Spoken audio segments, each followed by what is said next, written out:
रमाकांत एक ढाबे वाला था। उसका ढाबा हाईवे पर था, इसलिए अक्सर वहाँ ग्राहकों की भीड़ लगी रहती थी। भाई एक छोले पूरी, एक पुलाव और एक दाल खिचड़ी, पर जल्दी करना। आप बैठिए, अभी भेजता हूँ। रमाकांत देर तक अपने ढाबे पर काम किया करता था और देर रात जब वो घर लौटता तो उसकी बेटी नीलिमा उसका इंतजार कर रही होती थी। तू सोई नहीं अब तक? आज तक कभी ऐसा नहीं हुआ है कि आपको खाना खिलाए बगैर मैं सो जाऊं। अब तक तो नहीं, पर आगे हो सकता है। और वो क्यों भला? क्योंकि मैंने तेरी शादी के लिए रिश्ता ढूंढ लिया है। क्या पापा, मुझे नहीं करनी शादी वादी।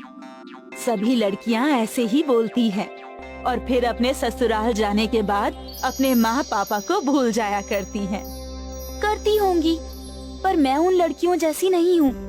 पापा, क्या आप कोई ऐसा लड़का नहीं ढूंढ सकते जो यहाँ हमारे साथ आकर रहे?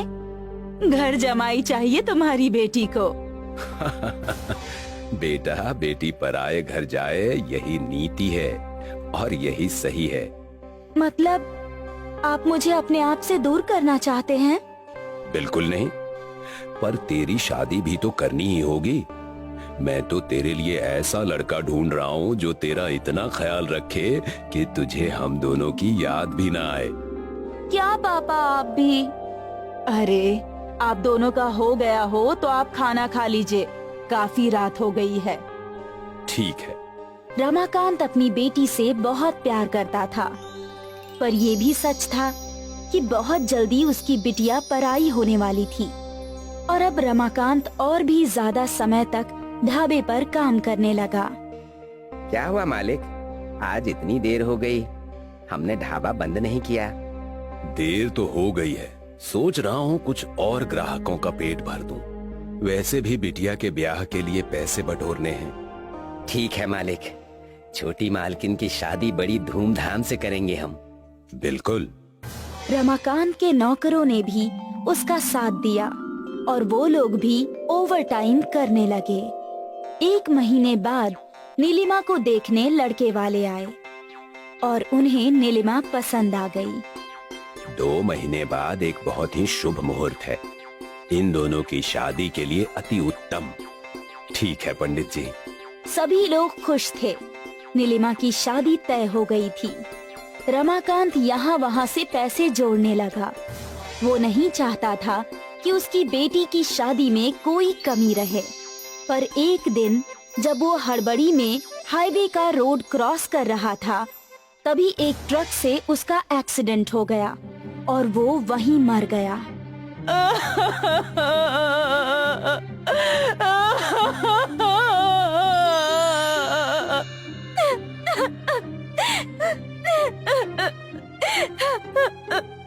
जिस घर में डोली उठने वाली थी, उस घर में पिता की अर्थी उठी।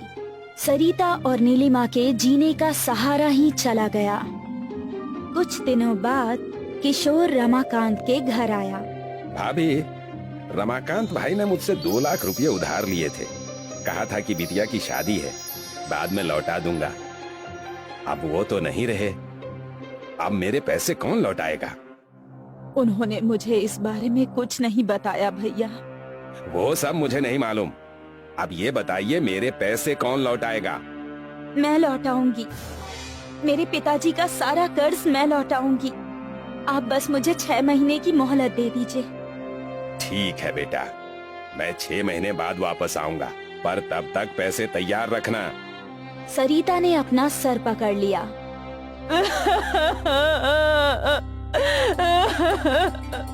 माँ, तुम चिंता मत करो, सब ठीक हो जाएगा। पर ये कर्ज कैसे उतारेंगे? काम करके मैं पिताजी का ढाबा चलाऊंगी। पर बेटा, तू कैसे ये सब करेगी? कर लूंगी माँ, पिताजी है ना मेरे साथ। और अगले ही दिन नीलिमा ढाबे पर चली गई। काका, आज से मैं ढाबा संभालूंगी। ठीक है बेटा, तुम्हारे पिताजी के हम पर बहुत एहसान है, हम सब तुम्हारा साथ देंगे। आपसे यही उम्मीद थी। ढाबे पर गाड़ियां रुकने लगी और लोग खाना खाने आने लगे। नीलिमा सबका ऑर्डर और पैसे लिया करती थी। सुबह से रात तक वो ढाबा संभाल रही थी। ढाबा बंद करने के समय नीलिमा ने हिसाब जोड़ा। आज तो बस 3,000 का ही गल्ला हुआ है, जिसमें बस 1,500 का मुनाफा। ऐसा चलता रहा तो मैं किशोर काका का उधार कैसे चुकता करूंगी।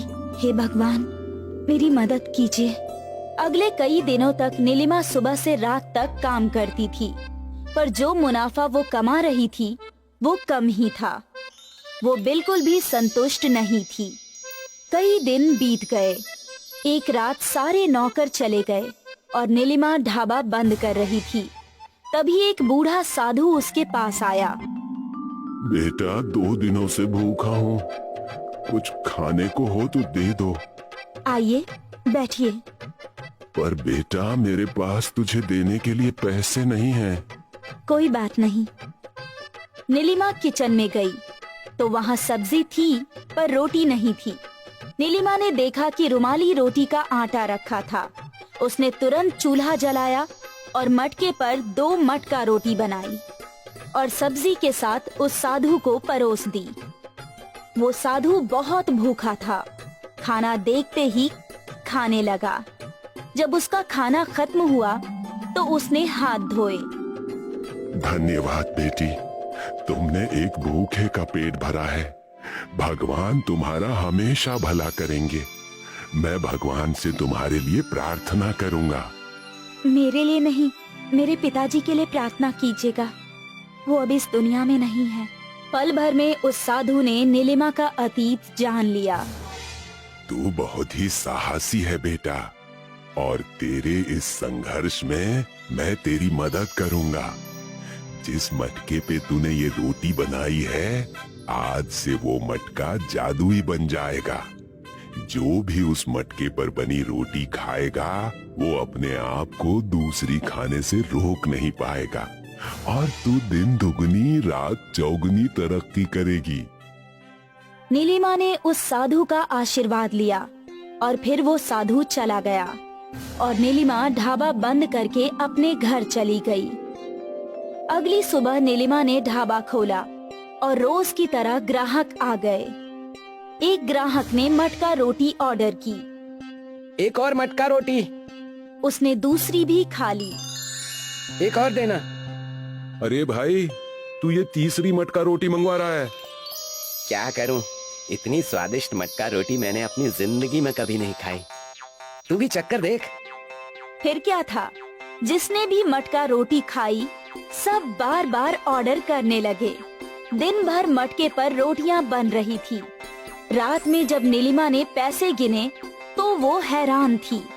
एक ही दिन में उसकी कमाई 10 गुना बढ़ गई थी। आज का मुनाफा 15,000। वो खुशी खुशी घर गई और अपनी माँ को सब कुछ बताया। बेटा, पर ऐसा कैसे? माँ, ये सब साधु बाबा का आशीर्वाद है। उनके आशीर्वाद से वो मटका जादुई मटका बन गया है। अब जल्दी ही पापा का कर्ज चुकता हो जाएगा। भगवान का लाख लाख शुक्रिया। अब नीलिमा खुश थी।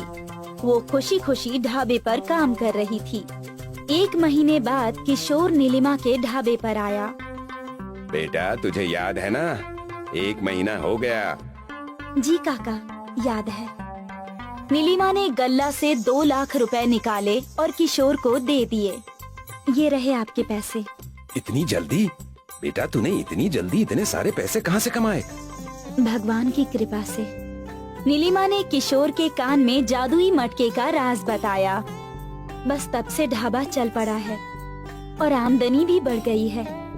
अच्छी बात है। तू ऐसे ही तरक्की करती रह। मेरा आशीर्वाद हमेशा तेरे साथ रहेगा। किशोर नीलिमा को आशीर्वाद देकर चला गया, पर उसके मन में पाप था। रात को जब ढाबा बंद हुआ तो किशोर उस जादुई मटके को चुराने ढाबे में आया, पर जैसे ही उसने मटके को हाथ लगाया, मटका गर्म होने लगा। मटका इतना गर्म हो गया कि वो लाल हो गया और किशोर के हाथ जल गए। मेरे हाथ, मेरे हाथ। किशोर को अपने लालच की सजा मिली। उसको जादुई मटका रोटी वाला मटका भी नहीं मिला और उसके दोनों हाथ भी जल गए। इसलिए कहते हैं कि लालच बुरी बला है।